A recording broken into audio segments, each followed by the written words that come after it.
Baik. Saya tidak sampai pada kalimat bahwa pemerintah Pohuwato berpihak kepada perusahaan, tapi ada ketidakpercayaan masyarakat Ya.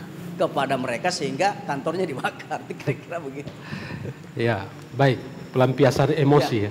Jadi kantor bupati dan rumah dinas Pak Bupati. Iya, itu di Jadi situ. memang bupati sasarannya.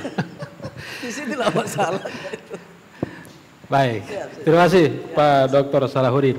Saya ke Pak Prof. Amir.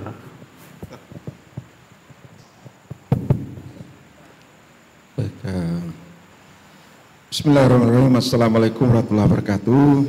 Waalaikumsalam warahmatullahi wabarakatuh. Yang saya hormati Gubernur Gorontalo, Bapak Ismail, Pak Kapolda yang diwakili oleh Pak Desmond dari kehakiman, senior saya Prof. Sarson, ada Wakil Rektor 2 Umgo, Pak Dr. Salahuddin Pakaya, ada senior saya juga Pak Nixon, teman-teman mahasiswa, wartawan. Menarik ini membahas masalah kisru tambang di Pohuwato. Saya melakukan penelitian di sana Pak sejak tahun 2012 itu. Bahkan sudah terbit buku saya tentang hasil penelitian itu.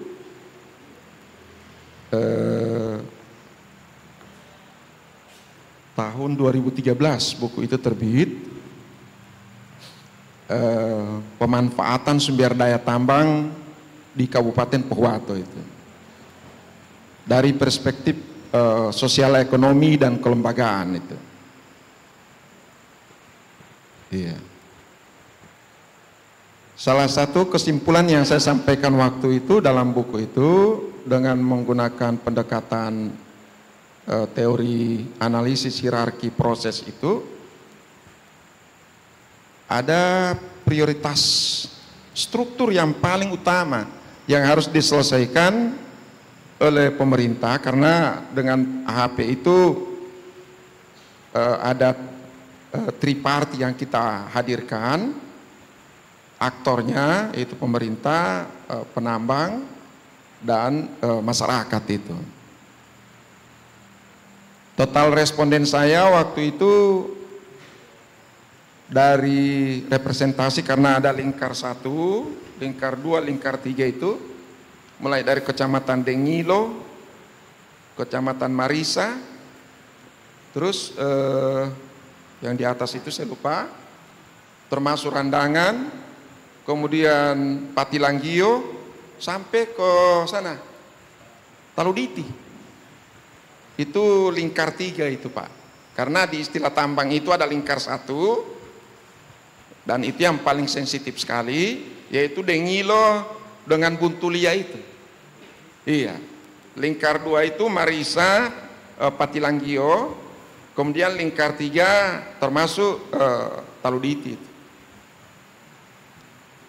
Saya sampai ke atas, sampai ke, ada namanya di atas itu namanya puncak, apalagi saya lupa namanya itu, paling atas sekali itu. Izin Pak Gubernur, saya temukan di sana Pak Desmond, di atas itu Pak, ada sekelompok masyarakat itu saling mengawini Pak, sekeluarga itu. Dan itu saya sudah lapor ke Pak Bupati itu waktu itu, masih Pak Sarip. Pak Sarip tolong Pak. Iya. Jadi masalah ini memang sudah lama.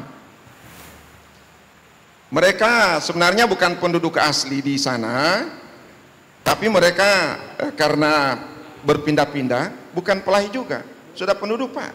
Iya. Karena mereka punya rumah di atas, di sekitarnya itu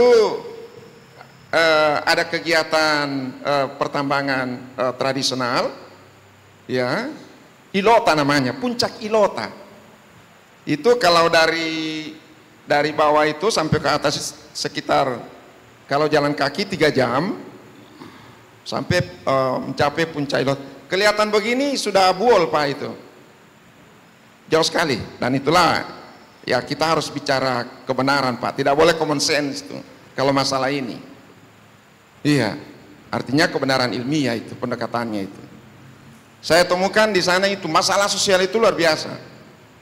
Itu hasil temuan saya, mereka itu asli dari sini, dari Batu Dak Pantai, mengungsi ke sana, kemudian itu menjadi pekerja di tambang karena mungkin jauh dari akses intervensi pemerintah. Jadi mereka itu Pak, antar keluarga itu saling mengawini, kakak adik, adiknya perempuan, kakaknya laki-laki, mereka begitu. Itu modelnya di sana itu. Itu ada, kalau tidak salah waktu itu 2012 itu ada 5 kepala keluarga di atas itu. Iya. Oh maaf, 7 kepala keluarga Pak. Turun, itu di pesisir sungai Marisa itu Pak, itu berjejer rumah-rumah kecil seperti rumah bordil. Di dalamnya itu isinya banyak wanita-wanita nakal Pak. Iya, bahkan salah satu responden saya itu mengaku sendiri, dia istrinya itu salah satu wanita di situ. Iya. Yang saya tidak bisa lupa Pak, di saat saya mengambil data primer di Kecamatan Patilanggio itu, saya sampai di apa istilahnya ya, bukan dikurung juga, tapi mereka tahan selama 2 jam Pak, karena mereka kira saya berpihak ke perusahaan. Setelah saya jelaskan bahwa saya akademisi dari UNG, karena waktu itu tim saya itu dari IPB, dari Jember, Universitas Jember ada, saya dari UNG, bahkan dari Unhas ada Pak waktu itu, tim kita itu, untuk mengambil data itu. Iya. Dan itu data primer semua Pak yang kita ambil itu. Kita sudah jelaskan, kita seminarkan di sana, iya, dengan berbagai macam hasil temuan kita. Bahkan 2 bulan lalu, mohon maaf ya, saya, karena masih saya ingat betul, salah satu pemilik sana itu adalah Pak Boyke. Saya tiba-tiba ketemu, iya, saya sampaikan ke beliau, saya izin Pak Boyke, saya akan berkunjung ke sana, karena saya punya tanggung jawab Pak. Saya langsung ke salah satu perusahaan PT PGP ya, karena itu yang sudah mau masuk produksi itu. Saya sampaikan, Pak, saya tidak perlu sebut namanya siapa yang saya temui itu. Ini sekiranya data saya ini perlu diupdate, karena ini sudah lama, mungkin sudah tidak update, sudah up to date lagi, sehingga perlu di renew, karena memang dinamika masyarakat cukup tinggi itu. Prinsipnya waktu itu Pak, kan cuma 2, cuma PT GSM dan koperasi itu aman-aman saja, tidak ada masalah itu. Iya, mereka bisa bekerja sama antara GSM dengan koperasi, meskipun ini koperasi ini sering juga terjadi perbedaan pendapat, tetapi hubungan mereka dengan masyarakat sekitar itu jalan itu. Iya, karena ada prinsip yang mereka bangun waktu itu, karena waktu saya presentasi di kantor pusat di Jakarta, itu Pak Amir biarkan aja mereka dulu menambang katanya. Toh yang mereka tambangkan tidak seperti apa. Iya, kasihan masyarakat Pohuwato itu. Iya. Jadi ada filantropi waktu itu terbangun Pak, dari pihak perusahaan itu. Yang saat ini sudah seperti yang disampaikan oleh Pak Dr. Salahuddin. Ya seperti jawabannya itu yang disampaikan Pak Nixon. Itu pola komunikasinya yang saya lihat tidak jalan itu.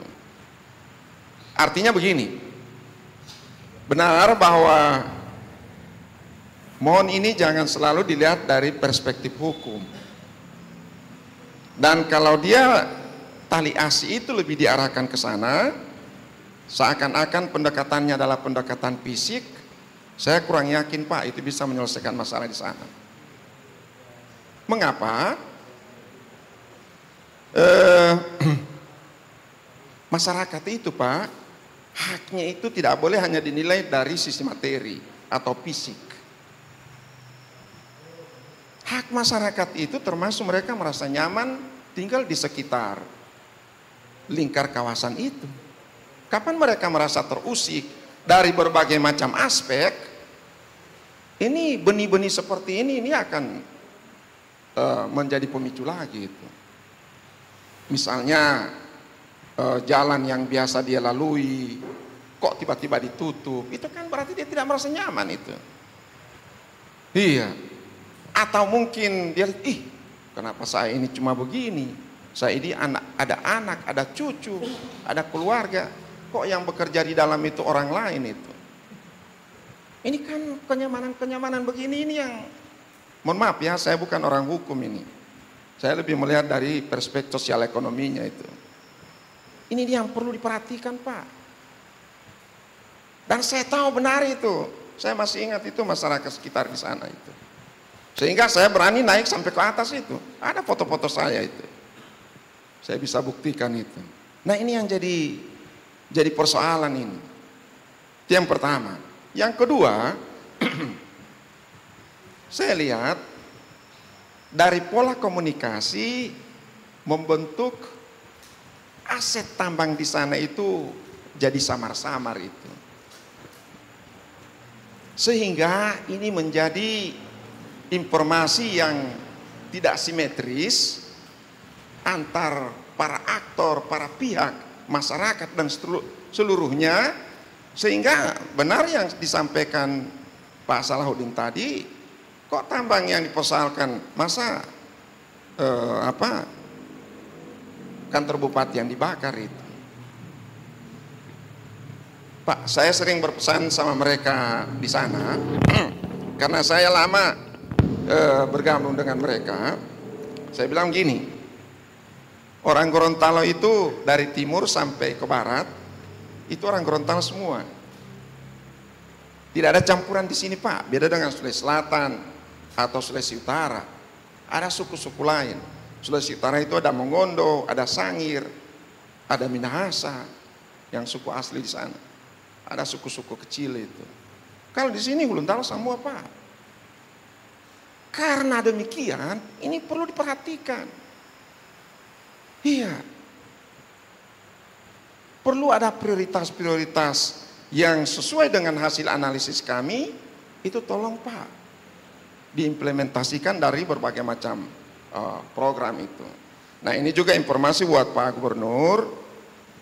Pak, mohon di monitor lewat dinas terkait, bukan saja apakah PGP, PETS, UKD, KUD atau apa yang ada di sana, tapi mungkin semua perusahaan, Pak, yang belum mencapai proper hijau, Pak, tolong diingatkan mereka.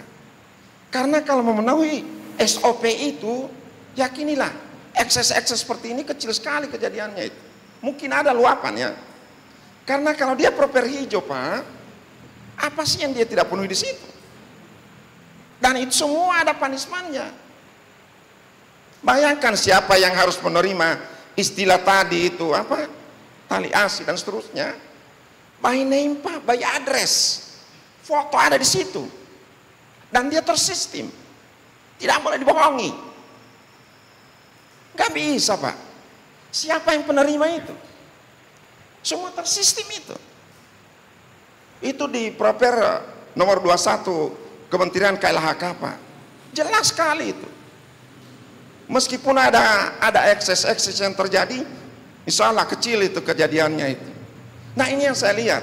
Saya khawatir mereka ini belum mencapai itu, proper hijau itu. Entah kuning ke atau merah. Nah, ini kan perlu. Kamu kenapa belum mencapai itu? Kalau memang itu belum, ya barangkali karena memang kewenangan pertambangan ini ada di provinsi, perlu disurati, diperingati.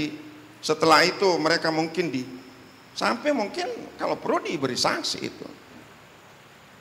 Iya, karena di situ, Pak, persoalan sumber masalah itu di situ. Jelas kalau mereka masih merah, ya seadanya.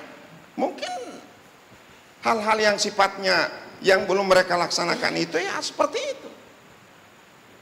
Seperti tadi yang cerita saya itu Pak, memang itu 10 tahun yang lalu itu data saya. Tapi, itu ilmiah sekali Pak. Saya bisa pertanggungjawabkan metodologinya itu. Iya. Dan itu melibatkan para ahli. Iya. Sehingga ini perlu mungkin duduk bersama. Yang saya lihat, kasihan juga pemerintah Pohuwato itu. Yang dikatakan tadi antras. Dalam tanda kutip ya. Memang kalau kita lihat muncul seperti itu, tapi kembali lagi-lagi karena adanya hal-hal yang masih kurang tadi itu, sehingga itu bisa terjadi. Terus yang ketiga Pak, pemikiran saya begini,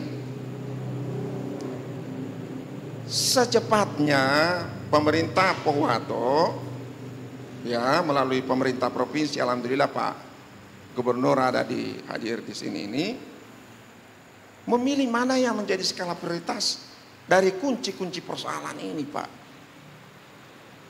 Iya. Kalau misalnya kebijakan pemerintah bahwa kita membutuhkan investasi, jujur saja dari 4,3% pertumbuhan ekonomi Gorontalo sekarang yang tanda tanya kualitasnya kita tidak tahu seperti apa, karena dia lebih banyak kok investasi pemerintah, kita butuh dana 10 triliun per tahun Pak, baru kita bisa naik 1 digit itu investasi. Nah kita kan harus sadari ini sama-sama. Kapan kita tidak capai itu, kita tetap miskin terus Pak. Tidak akan itu. Karena apa? Di sanalah akan tercapai yang namanya penyerapan tenaga kerja ribuan orang. Dan itu akan memberikan pengganda penariknya, bukan lagi pengganda Pak, tapi penarik itu untuk seluruh multisektor itu yang akan ikut tertarik itu.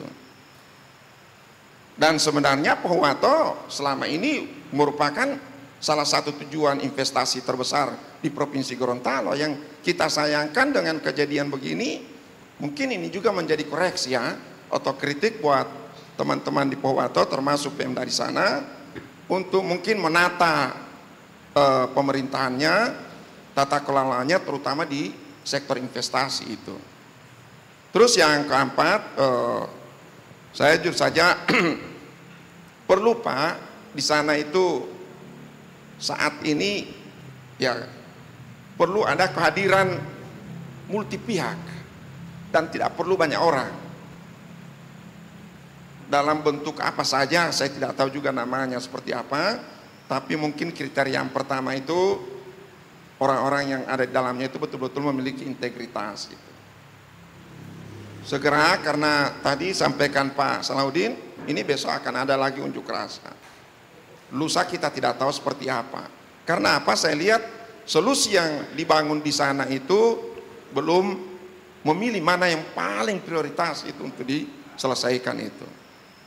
Itu yang saya lihat itu. Nah, sehingga nanti ini bisa jadi masalah karena tambang ini pasti begini modelnya terus. Iya. Itu yang menjadi persoalan itu. Iya. Terus yang terakhir barangkali untuk semua teman-teman, ayo kita dukung pemerintah lewat Pak Gubernur Gorontalo ini. Beliau ini kadang ya ngomong dengan saya, ya kesehatannya beliau juga sering terganggu, ya tentulah karena banyak beban. Mudah-mudahan Bapak sehat terus untuk menjaga daerah kita Pak, karena hanya Bapak yang bisa dipercayakan seperti Pak Salahuddin tadi sampaikan itu. Kebetulan semarga ini Pak Salahuddin Pakaya dengan Pak Ismail Pakaya. Barangkali ini yang dapat saya sampaikan. Terima kasih. Allahumma muwaffiq ila aqwamit thariq. Wassalamualaikum warahmatullahi wabarakatuh. Waalaikumsalam warahmatullahi wabarakatuh.